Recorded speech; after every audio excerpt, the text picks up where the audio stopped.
Financial systems don't break when prices fall. They break when the system says no.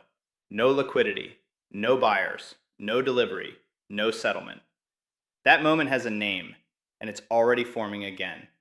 In this video, we expose the trigger. If you're still watching, you're not here for headlines or hot takes. You're here because you've learned that markets don't fail loudly at first. They fail quietly, in the plumbing. Most people watch prices. The people who stay to the end of this video watch constraints. This is for those tracking access, delivery, and settlement, not narratives. The pattern that forces gold to freeze and silver to disappear has already been mapped. It was described decades ago by an economist named Hyman Minsky, and it's called the financial instability hypothesis. For decades, Minsky was a voice in the wilderness. His ideas were mostly dismissed, while everyone else was enjoying the boom times. But his work provides the blueprint for the trigger that breaks the system. Minsky's argument is shockingly simple. Stability is destabilizing. He argued that during long periods of economic calm, a dangerous psychological shift happens. People forget what risk feels like. Lenders, investors, and everyday people start to believe the good times will last forever. This growing confidence encourages them to take on more and more debt, making riskier and riskier bets. They create fragile financial structures that are invisible to most, right up until it's too late. Minsky saw this process unfold in three distinct stages, a predictable ladder of risk that every major economy has climbed before a fall. The first stage is hedge financing. This is the safe zone. Imagine you take out a loan for a business. In a hedge financing world, the money your business makes is more than enough to cover both the principal and the interest on your debt. You're hedged. This is a robust, stable system. It's how things are supposed to work. For a while, everyone plays by these rules. The memory of the last crash is still fresh, so caution is the name of the game. The economy grows steadily, but not spectacularly. And here's where the problem begins. Because steady growth, over time, starts to feel boring. As confidence builds, people start asking, what if we could do better? That question leads us to stage 2, speculative financing. Now, a borrower takes on debt where their income only covers the interest payments, not the principal. They are betting, or speculating, that the value of what they bought will keep rising. When the loan is due, they can either sell the asset for a profit or just roll over the debt by taking out a new loan. For this to work, asset prices must keep going up, and credit must be cheap and easy to get. During a boom, this feels permanent. The fear of missing out becomes way stronger than the fear of losing. This is the heart of a bubble. But there's one final terrifying stage: Ponzi financing. At this point, the financial system has become a house of cards. A borrower in the Ponzi stage takes on so much debt that their income can't even cover the interest. The only way they can survive is to borrow even more money just to make interest payments, or sell their assets into a market they pray will rise forever. In a Ponzi financing world, the whole system becomes a greater fool game. The debt becomes so huge, so detached from any real-world value, that the system is exquisitely fragile. All it needs is a tiny pinprick to explode. This three-stage journey from safety to recklessness is the repeating pattern. To truly understand its power, we have to see how it played out in the two greatest economic catastrophes of the modern era. The Roaring '20s. It was a decade of wild optimism in America. The war was over, new tech was changing society, and Wall Street looked like a one-way ticket to Easy Street. This was the era of peak stability, the perfect breeding ground for Minsky's pattern. The cycle started with healthy hedge financing. But as the stock market soared, America dove headfirst into the speculative phase. The big new thing was buying stocks on margin. This let an ordinary person buy stock by paying for just a small piece of it and borrowing the rest from their broker. This was classic speculative financing. You just needed the price to keep climbing. This speculative mania quickly spiraled into Ponzi finance. Huge investment trusts were created, funds that borrowed money to buy stocks of other companies, which were also borrowing money to buy stocks. The whole structure was built on the insane assumption of ever-rising prices. The debt wasn't connected to the real-world profits anymore. It was feeding on itself. By 1929, the system was a ticking time bomb. The trigger, what we call the Minsky moment, arrived in the fall of 1929. A few price dips spooked the herd. The illusion shattered. Brokers made margin calls, demanding their loans be repaid immediately. To get the money, investors had to sell their stocks. But with everyone selling and no one buying, prices crashed. This wave of forced selling led to more margin calls, which led to more selling. It was a death spiral. The crash then bled into the real economy. First, the banks, who had lent money for the speculation, were wiped out. People panicked and rushed to pull out their savings, causing bank runs that toppled thousands of institutions. The second blow was debt deflation. As asset prices collapsed, prices for goods and services started falling too.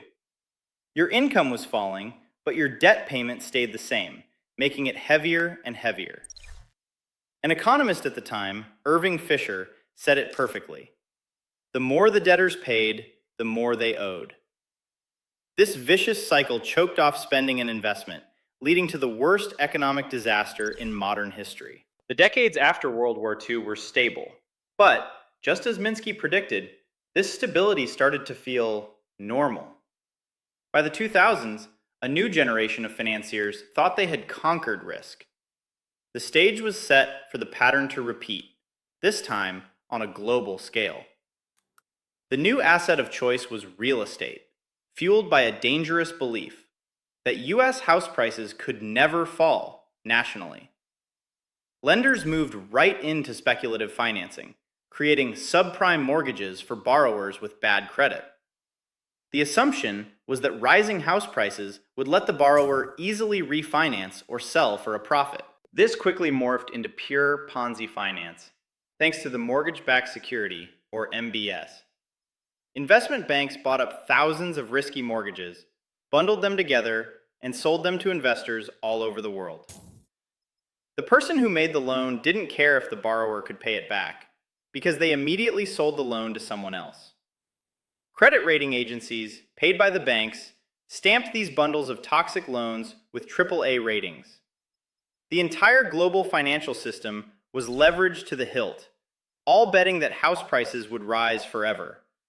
They were deep in the Ponzi stage. The Minsky moment hit between 2006 and 2007. House prices, which were only supposed to go up, started to fall.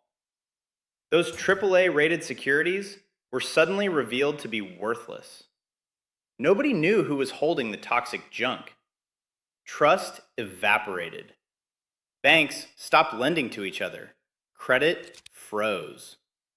The climax came on September 15, 2008, when Lehman Brothers went bankrupt, triggering a global panic. Just like in the Great Depression, the crisis was driven by a speculative bubble built on a mountain of debt, a system of Ponzi finance, and the deadly belief that this time is different. It wasn't. So here we are, in 2026. The 2008 crisis is a fading memory. We've had a long period of relative calm, propped up by low interest rates.